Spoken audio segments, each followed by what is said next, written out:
Kita kembali lanjutkan perbincangan seperti yang sudah saya sempat kenalkan tadi sebelum jeda, juga sudah bergabung narasumber berikutnya dengan kita Bapak Sobandi selaku Karo Hukum dan Humas Mahkamah Agung. Selamat malam Pak Sobandi. Pak Sobandi bisa mendengar suara saya? Baik, sepertinya masih ada kendala komunikasi kami dengan Pak Sobandi. Kita akan langsung saja sambil menantikan Pak Sobandi juga kembali bergabung dengan kita. Prof. Suparji, bagaimana melihat ini? Satu sisi kemudian ada upaya untuk ditegakkan kembali keadilan ini dan ternyata ini malah menguak adanya maklar kasus. Kita pisahkan antara tanggung jawab dari Ronald Tanur, kemudian juga satu lagi adanya jaringan maklar kasus. Prof. Suparji. Ya, pertama mungkin bagi keluarga almarhum ya, ada kalimat yang mengungkap Gusti Allah ora sare gitu. Allah tidak tidur, akhirnya terbongkar mafia ini. Maka untuk itu kita mengapresiasi apa yang dilakukan oleh Kejaksaan Agung dan harapannya ini dituntaskan. Dan kemudian ini tidak sekedar maklar menurut saya, ini adalah mafia yang kemudian harus dibongkar sampai tuntas gitu. Mafia adalah jaringan yang kemudian apakah oknum-oknum tertentu, apakah terstruktur, sistematis dan masif gitu. Itu harus kemudian dibongkar. Ini momentum yang sangat baik di pimpinan Ketua MA yang baru. Maka untuk itu harus ada satu upaya yang sungguh-sungguh membongkar jaringan-jaringan ini. Dan yang kedua, bahwa Ronald Tanur saya kira ada peristiwa, ada perbuatan dan ada pertanggungjawaban pidana yang berbeda. Pada satu sisi sudah mempertanggungjawabkan terhadap pembunuhan, penganiayaan yang sudah dihukum 5 tahun oleh kasasi. Pada sisi yang lain saya kira juga pertanggungjawaban tentang korupsinya, maksud saya dalam konteks misalnya suap dan gratifikasinya, bahwa tidak berhenti di situ, tidak berhenti pengacara, tidak berhenti hakim, tidak berhenti maklarnya, tetapi orang yang menyuruh saya kira juga harus diminta pertanggungjawaban. Siapa yang menyuruh, siapa yang turut serta, siapa yang turut membantu perlu diungkapkan. Karena ini adalah suatu perbuatan dan pertanggungjawaban yang berbeda. Jadi tidak hanya sebatas dia pembunuhannya, tetapi juga tentang perbuatan menyuapnya tadi bagi Ronald Tanur, termasuk mungkin pihak-pihak lain gitu, juga diminta pertanggungjawaban. Jadi kalau kita berharap betul, Kejaksaan Agung tidak ragu-ragu untuk kemudian membongkar siapapun yang terlibat, termasuk mengaudit putusan-putusan yang di mana bisa terhimpun uang sampai 1 triliun itu. Karena apa? Karena tentunya ini kan sangat menyedihkan bagi para pencari keadilan sebelumnya. Karena berarti pada waktu itu ketika orang yang kalah, ketika orang yang menang bukan karena faktor hukum, tetapi ada faktor uang yang diterima dari itu. Maka untuk itu penting kiranya bagi Kejaksaan Agung untuk mengembangkan perkara ini tadi supaya semuanya menjadi satu proses yang betul-betul bisa tuntas. Kalau kemudian kita hanya berhenti pada kasus ini, sementara ada uang 1 triliun yang kemudian dihimpun bertahun-tahun itu bagaimana pertanggungjawabannya? Dari mana uang tadi itu? Dalam rangka perkara apa? Mungkin saja pihak-pihak yang berperkara sebelumnya bisa menceritakan tentang keterlibatan pihak tertentu yang kemudian akhirnya mendapatkan putusan-putusan yang tidak adil itu. Jadi banyak pekerjaan yang diselesaikan oleh Kejaksaan Agung dengan harapan tidak ragu-ragu tadi Pak Kapuspen konsisten. Konsisten berdasarkan fakta hukum dan harapannya bahwa apakah kemudian tersangka ini akan menutup diri, tidak akan kolaborasi, mengungkap fakta-fakta sebelumnya. Seandainya tidak berani mengungkap fakta-fakta sebelumnya, tapi bisa dikembangkan. Bukti uang tadi adalah bukti petunjuk yang sangat bagus sekali untuk mengungkap, mengaudit kasus-kasus sebelumnya. Gitu. Baik, ada harapan besar disampaikan Prof. Suparji, nanti mungkin Pak Harli bisa berikan pandangan, kemudian juga nanti kita akan dengarkan bagaimana pendapat dari Pak Supandio, tapi kita juga akan lihat kembali, kami tayangkan untuk sedikit mengingatkan Anda, apa sebenarnya yang terjadi, apa yang dilakukan oleh Ronald Tanur pada Oktober tahun lalu, tahun 2023, yang mengakibatkan tewasnya Dini Sera yang pada saat itu merupakan kekasih dari Ronald Tanur. Kita lihat kembali, ini merupakan kejadian di basement parkiran di sebuah gedung di Surabaya, yang ini kemudian ya Mas Nailul yang menjadi viral, karena memang ini menguak berbagai macam kasus lainnya hingga saat ini. Kemudian apa yang dilakukan oleh Ronald Tanur, yang waktu itu juga vonis bebas ini mengagetkan publik. Nah ini penganiayaan juga yang dilakukan pada saat kemudian dipraktekkan oleh Ronald Tanur. Mas Nailul, apa yang Anda masih ingat juga dengan rangkaian peristiwa-peristiwa ini? Kalau ini pada saat ini kan pada saat diturunkan dari mobil ya. Jadi pada saat ini itu kesaksian pada saat rekonstruksi itu almarhumah Dini Sera itu diturunkan dari bagasi mobil. Jadi dari basement tadi, dari basement tergeletak itu dan diangkat ke dalam mobil, ditaruh di dalam mobil itu bukan ditaruh di kursi selayaknya manusia, tapi ditaruh di bagasi belakang mobilnya.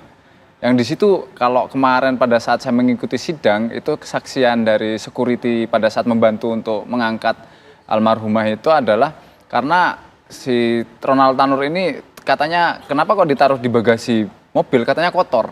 Ini kan sangat tidak manusiawi menurut kami. Yeah. Itu bukan.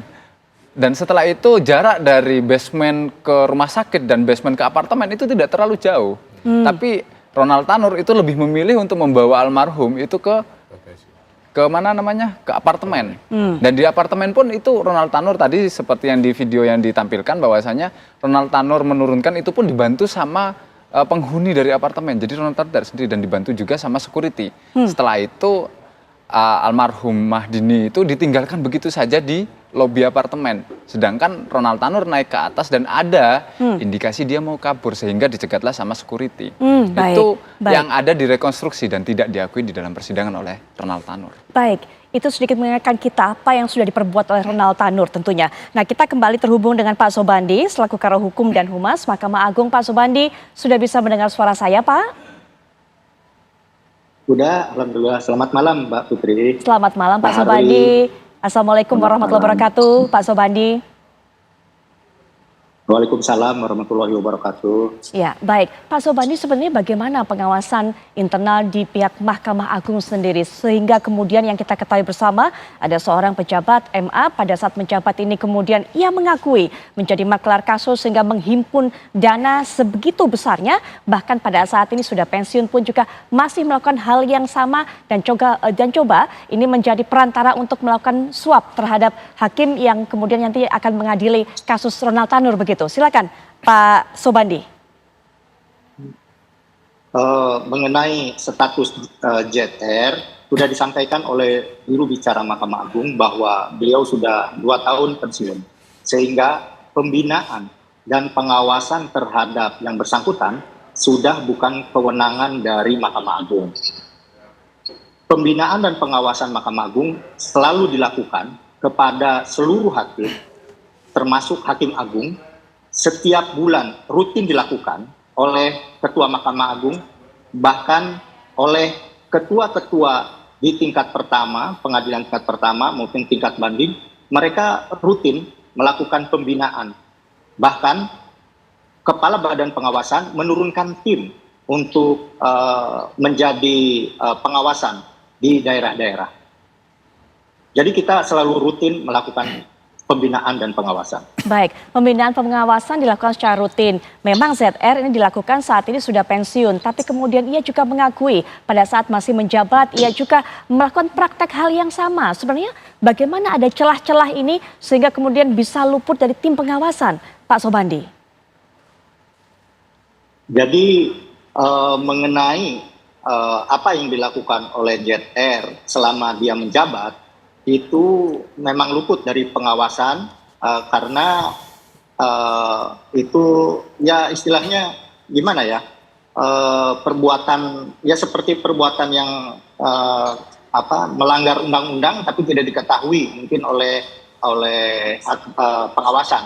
Sementara yang sekarang yang lebih paham adalah penyidik apa yang telah dilakukan baik pada waktu menjabat dia sebagai kepala atau menjabat sebagai badan diklat itu atau setelahnya. Penyidik tentu akan lebih memahami itu. Baik, apakah juga pihak EMA mengetahui pada saat masih menjabat pihak ZR ini kemudian ini bekerja sama dengan siapa saja, terbiasa kemudian menjadi maklar kasus dengan siapa saja yang membantu ruang geraknya, Pak Sobandi? Ya. Mahkamah Agung belum mengetahui, kita mengetahui siapa saja yang terlibat itu hanya dari pemberitaan media. Nah, yang tahu pasti adalah penyidik Kejaksaan Agung. Nanti Pak Harli mungkin akan melakukan upaya-upaya pengungkapan terhadap kasus tersebut. Dan apa yang dilakukan oleh ZR, siapa-siapa yang berperan, siapa-siapa yang berhubungan dengan ZR. Baik, Pak Harli, tadi sudah ada harapan besar disampaikan oleh Prof. Suparji yang mengatakan bahwa ini bukan hanya sekedar maklar kasus, tapi ini bahkan juga sudah mafia begitu ya Prof ya. Sehingga diharapkan konsistensi, komitmen dan juga keseriusan dari pihak kejaksaan, bahkan juga mengaudit putusan-putusan sebelumnya. Menanggapi harapan ini, Pak Harli, silakan. Terima kasih, saya kira harapan kita adalah harapan bersama dan itu juga semata-mata saya sampaikan sekali lagi bahwa kami kejaksaan dalam perkara ini tidak sedang mencari panggung melalui penanganan perkara ini, tetapi murni bahwa ini adalah penegakan hukum, ya, bahwa di sini adalah ada fakta-fakta yang mengungkap terjadinya tindak pidana. Maka saya kira kami juga sangat sependapat tadi yang disampaikan oleh Pak Sobandi bahwa barangkali ini adalah merupakan perkara yang terlepas dari fungsi-fungsi pengawasan yang sudah dilakukan secara ketat.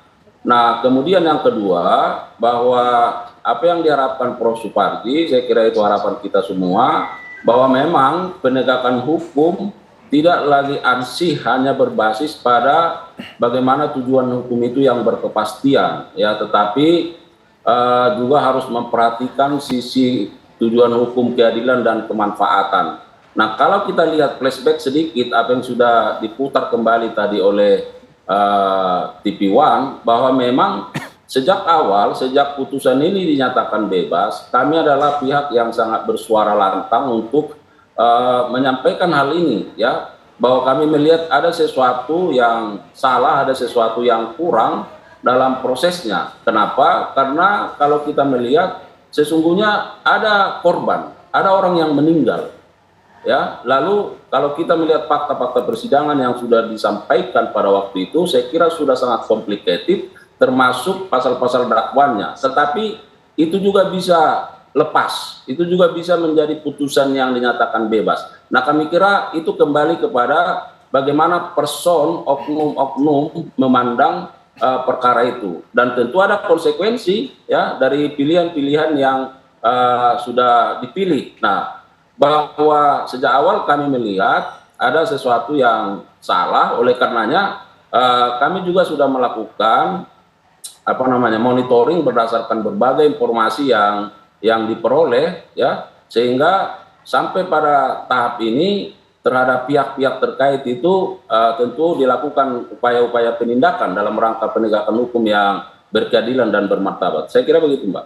Baik, Pak Harli, terima kasih sudah meluangkan waktunya untuk memberikan pandangannya ini, termasuk juga menjelaskan mengenai komitmen keseriusan dari pihak Kejaksaan Agung. Selamat malam, Pak. Kami akan terus tunggu bagaimana perkembangan dari langkah Kejaksaan Agung mengenai hal ini. Selamat malam. Ya, dan juga kita nanti akan di segmen berikutnya masih berbincang dengan Prof. Suparji, Mas Nailul dan juga Pak Sobandi. Tapi setelah jeda, apa kabar Indonesia Malam akan segera kembali.